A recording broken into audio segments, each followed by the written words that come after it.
അവൻ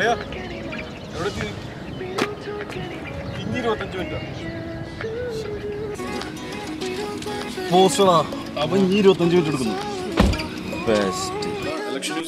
22 വർഷം കൊണ്ട് എത്രയോ ഭരണാധികാരികൾ മാറി മാറി ഭരിച്ചുപോയി. ഇലക്ഷൻ സമയമാകുമ്പോൾ ഞാൻ പറഞ്ഞേ ഒരു 5 കൊല്ലം ഇവര് ഭരിക്കും, പിന്നെ ഒരു 5 കൊല്ലം വേറെ ആൾക്കാർ ഭരിക്കും. അല്ലാണ്ട് ഇപ്പൊ ഇവിടെ എന്താ നടക്കണ്?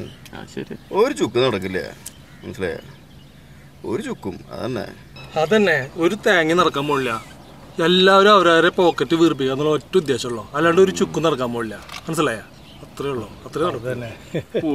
എടാ ജോഷിയെ, ഇത് ഇവര് മാറി മാറി 5 വർഷമായിരിക്കും. എനിക്ക് തോന്നില്ല ഇതിലൊന്നും വലിയ മെച്ചം. നമ്മുടെ നാട് നന്നാവുന്ന എനിക്ക് യാതൊരു പ്രതീക്ഷയില്ല. ഉള്ള കാര്യം പറയാലോ. നന്നാവാൻ പോകുന്നില്ല. ജോഷി, നീ നിന്റെ വീടിൻ്റെ ആ കംപ്ലീഷൻ സർട്ടിഫിക്കറ്റിന് വേണ്ടിയിട്ട് നീ ആ വില്ലേജ് ഓഫീസർക്ക് എത്ര നക്കലി കൊടുത്തു? പറയടാ.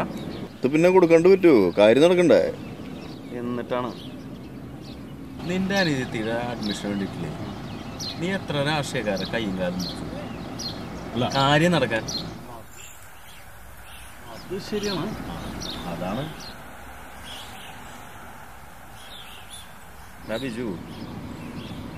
ബിജു, നീ നിന്റെ വീടിന്റെ മുന്നിൽ കച്ചറ ഉണ്ട് എന്ന് പറഞ്ഞിട്ടല്ലേ നീ ഇപ്പൊ പുതിയ ഫ്ലാറ്റിലേക്ക് മാറിയത് നാട്ടില്? അപ്പൊ ആ കച്ചറ എവിടെ ഉണ്ട്? അതവിടെ ഉണ്ട്. നീ എന്തെങ്കിലും പ്രതികരിച്ച?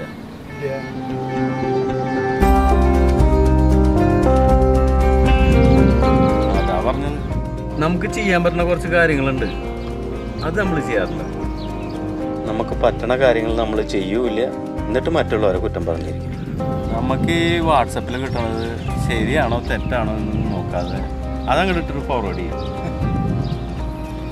നമ്മൾ പ്രതികരിക്കേണ്ട കാര്യങ്ങൾക്ക് പ്രതികരിക്കണം, അത് മാറ്റണം. അപ്പോൾ എല്ലാം ശരിയാവും. അതിനാണ് മാറ്റം വരേണ്ടത്. അപ്പം തന്നെ ഈ രാജ്യമൊക്കെ നന്നാവും.